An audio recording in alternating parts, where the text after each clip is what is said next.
Bismillahirrahmanirrahim. Honorable Heads of States and Government, D8 Secretary General, Assalamu Alaikum. Excellencies, I congratulate Prime Minister Sheikh Hasina on assuming stewardship of D8 and commend President Erdogan for ably steering the organization during the past 4 years.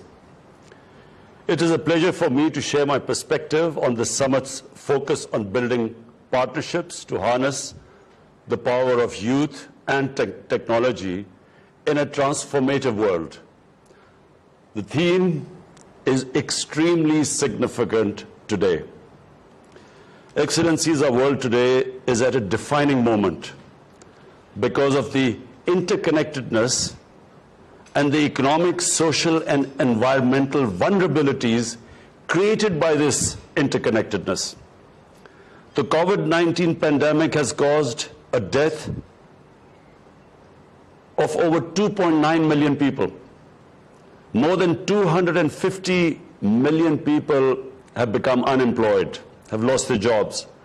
Trillions of dollars were lost as a result of global economic contraction. The virus has taken a heavy toll on poor countries and poor in all the countries. Also, inequalities have been accentuated within the countries and between the rich and the poor countries.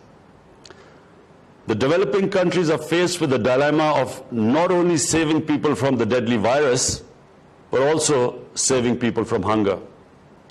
Today, the world boasts the largest number of young people in history, in human history. Even before the pandemic struck, around 1/5 of the global youth was unemployed and did not have the education and the skills to equip them for the 21st century. We owe our youth to turn this around. We have 550 million young population in D8 countries. Our youth has not only the potential to optimize our opportunities, but also overcome our common challenges. They are entrepreneurs, business innovators, technology pioneers, educators, activists, artists, and journalists. We must create new opportunities for this predominant component of our population. Harnessing technology, promoting innovation, investing in youth education, skills, and training is therefore an urgent imperative. We in Pakistan are pursuing these initiatives through programs such as Kamyab Jawan, Hunarmand Pakistan, Youth Entrepreneurship Scheme, and Digital Pakistan. Excellencies, around 100 years ago, our great poet philosopher Allama Iqbal, he said that the only thing permanent in this world is change. In a century since the times of Iqbal, the world has changed tremendously. The pace of change has intensified in recent times. The rate of change has become exponential. Information and technology breakthroughs are fast transforming science fiction of yesterday into today's reality. Only 5 years ago, the World Economic Forum had predicted that the fourth industrial revolution will fundamentally alter the way we live, work, and relate to one another. Today, as we meet on this virtual platform, already we can sense the arrival of this revolution. Excellencies, contemporary global challenges of a changing world are a moving target. No single country can address these complexities in isolation. Partnerships are essential. I am happy that in D8 we have a platform to work together for mutual benefit and win-win solutions.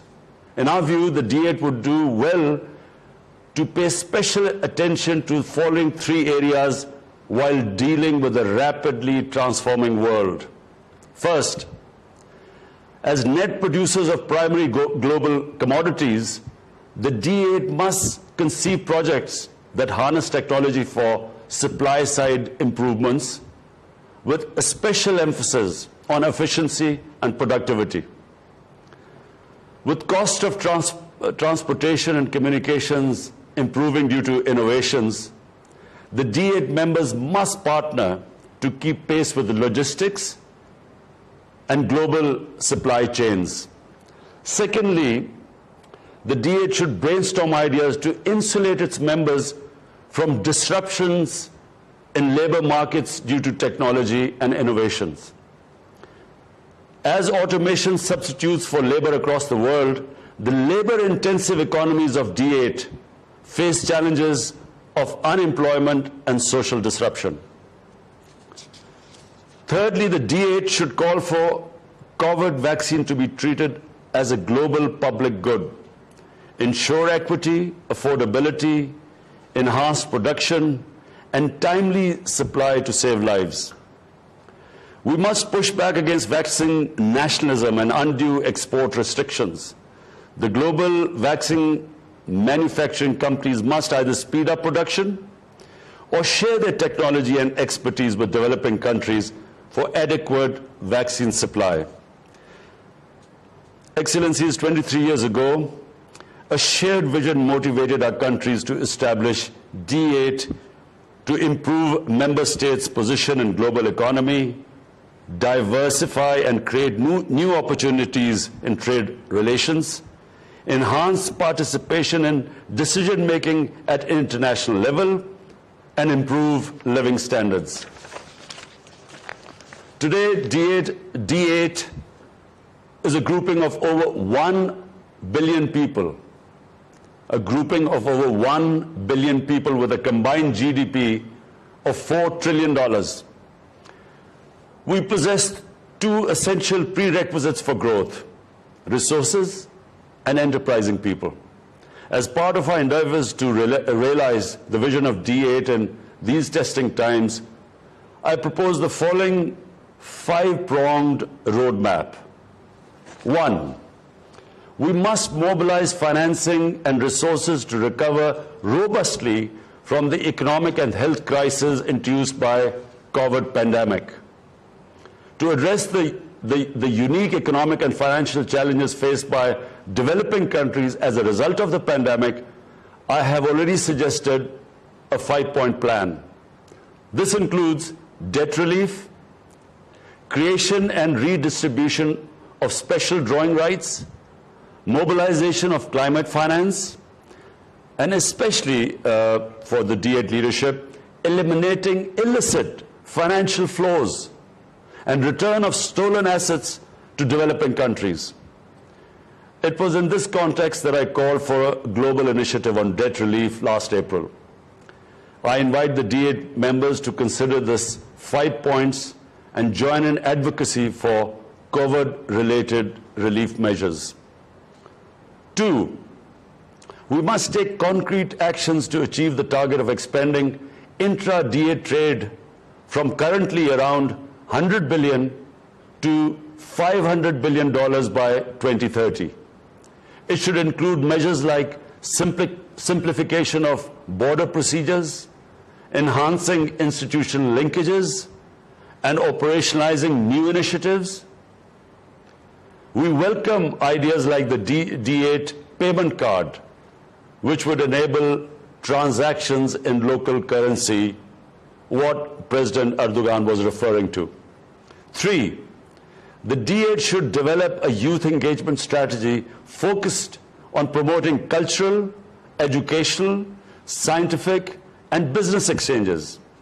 Linkages should be established between educational institutions like scholarships, skill development, trainings, fellowships, joint research, and exchange programs for the youth, particularly in the field of science and technology. 4, technological development is a gateway to economic prosperity, particularly in the post-pandemic period when reliance on technology would be greater than ever before in human history. To remain competitive, We must promote knowledge-based economies, increase expenditure on research and development, and focus on rapid digitalization. Pakistan has recently hosted the inaugural meeting of the D8 Network of Pioneers of Research and Innovation. 5, we should make D8 more relevant to the lives of our citizens by promoting food security, enhancing cooperation in health, holding joint sports events and helping each other during natural disasters. To achieve these goals, we need a high level of commitment and mobilization of financial resources by both developed and developing economies. Partnerships between governments, international financial institutions, businesses, and civil society are essential to leverage technology, innovation, and skills to enable every young person to have all opportunities to realize their potential.